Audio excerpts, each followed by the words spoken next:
Austin, Texas. High up in a university tower, a sniper shoots at unsuspecting victims in the plaza below as scores of students flee. Police have apprehended a lone gunman in an attempt on the life of President Ronald Reagan outside the Hilton Hotel in Washington, D.C. 6-hour standoff with police. William Cruz is accused of a violent murder rampage that killed 6 people, including 2 policemen. Jeffrey Dahmer stands convicted of strangling and dismembering 17 young men and boys throughout the greater Milwaukee area. Charged with the raping and killing of a 7-year-old girl in a woman's bathroom. Life imprisonment for drowning her 5 children. Family bath sentences for the slayings of his mother.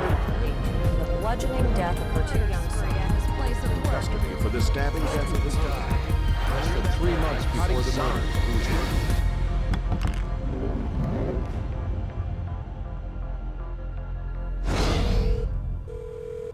Police department? Yeah. I just killed my 2 daughters. Sir? Yeah. Tell me what happened. Okay, what's going on right now? I just freaked out and killed them. Are you on medication? Yeah. What kind of meds are you on, sir? I'm on antidepressants.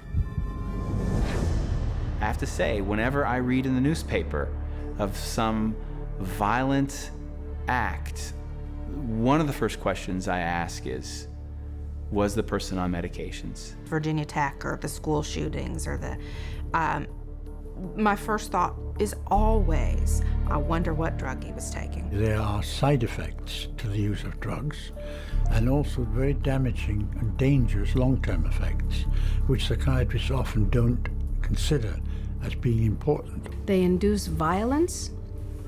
They induce self-violence. They induce distortions of reality leading to hallucinations. They induce a whole variety of psychiatric problems, which are then typically treated with more psychiatric drugs. We're not talking about a rash. We're not talking about dry mouth. We're not talking about nausea. We're talking about sudden, compulsive, overwhelming suicidal or homicidal urges. We're talking about violent deaths. We're talking about crippling injuries. Psychiatric drugs are rampant in society today. It's become really an epidemic.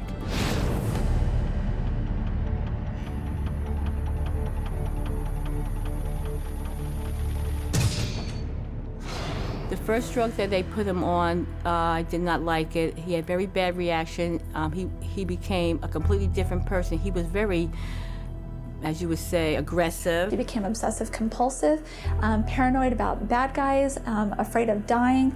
He started sniffing his hand 20 to 30 times a minute, out of control rages. He couldn't think straight, he couldn't act straight. It made him irritable, it made him violent. At one point, he threatened to kill himself and to kill me, and he was only 6 or 7 years old. From the moment that I started taking these drugs and to the moment that I stopped, all that happened in my life was things got worse. Depression got worse, the anger got worse, the outbursts got worse. I had no idea what was happening to me. I would start quivering and shaking. I would drop onto the ground. Literally, I could not control anything. Within 4 hours of taking 25 milligrams of Zoloft, I was standing on a balcony at a church. And again, there was the thinking, I'm going to jump. The psychiatrists have carved out a great niche for themselves in the prescribing of drugs, but if you look at the history of treating people for mental and psychological disorders, it's a history fraught with things that don't work. They're not helping people with drugs, and they're not looking out for harming people. They're ignoring the harm that's coming from all of these drugs. We see suicidal thoughts, we see suicide, we see profound depression, mood swings. This is 911. Who is this? My sister's trying to kill herself. Stop trying to kill herself. Where is your sister? What is she trying to do? Take pills? What? No, my dad told me. Come on, tell me. Stop trying to kill herself. No, you're not going to die. No, you're not going to die. Oh, no. Oh, no.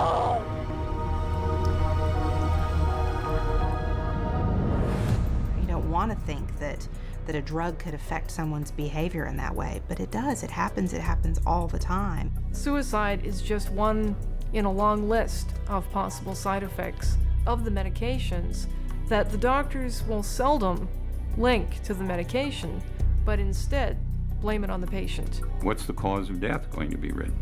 Not going to be written that the drug had anything to do with the death. It's going to be recorded as a suicide. There's not a single psychiatric drug out there that's going to fix a problem. At best, it's going to cover up symptoms. At worst, it might kill you.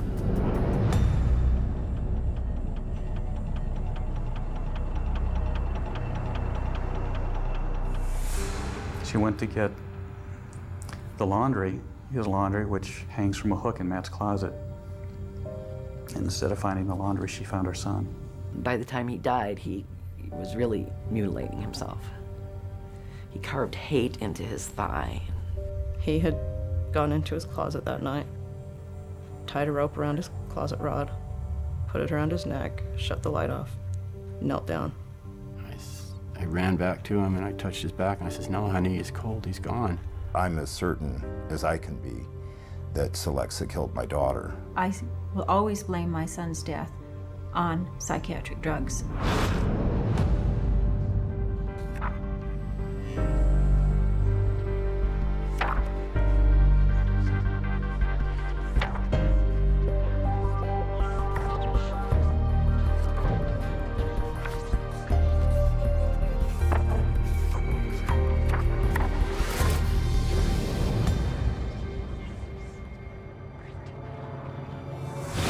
There are numerous reports of significant violent acts, not just suicide, but significant violent acts of murder-suicides in patients who were being prescribed antidepressants for relatively minor conditions, and they then just snapped. The drugs that are used are known worldwide to increase suicidality and increase homicidal violence. Might there be a link between the school shootings or the extremely violent shootings that have occurred in the U.S.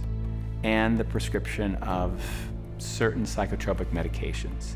I think the answer to that is a clear yes. The school shootings that have happened here over the last several years in this country, most of the students who engaged in this violent behavior were on psychotropic medications that had been prescribed to them by psychiatrists. 911, where's your emergency? Student shot at Westside High School, Middle School. Been what? Student shot at Westside Middle School. Okay. Do you know who done the shooting? No, we do not. Okay. Like them everywhere. I was lucky I wasn't shot because I was the only one standing up. My friend Nate got shot in the shoulder. Oh my God, I can't believe this is happening. There's tonight, nothing like that happens here. No. You should be safe at school. It should be a safe place. Just horrible images that you never want to see again in your mind. And I was praying to God for someone to come help me. It wasn't just my boyfriend, he was my best friend. A nightmare. I didn't think he had...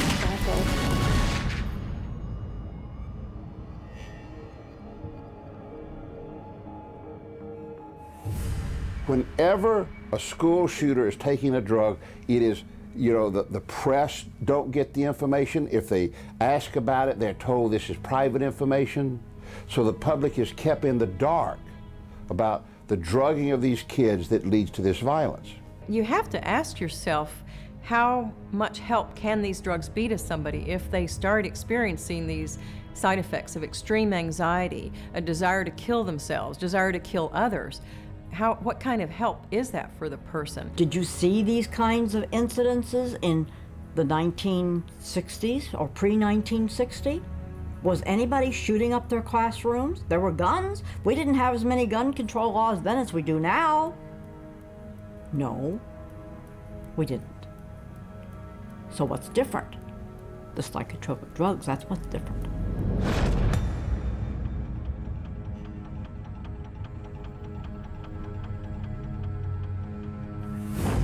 These psychiatrists are, in a sense, crippling people at the same time they claim to be treating them. They are mainly just drug pushers.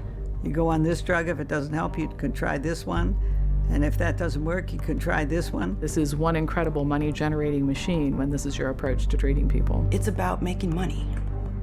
It's not about getting people better or helping people in a service industry or helping people feel well. More than anything else, even more horrific than all the lives lost as a result of this callous profit-seeking, is the notion that our country is being destroyed. What we see in the homicides and the suicides is only the tip of the iceberg compared to exactly what's happening to people out there. How many deaths have to occur before the public wakes up? Wake up. Wake up before it's too late.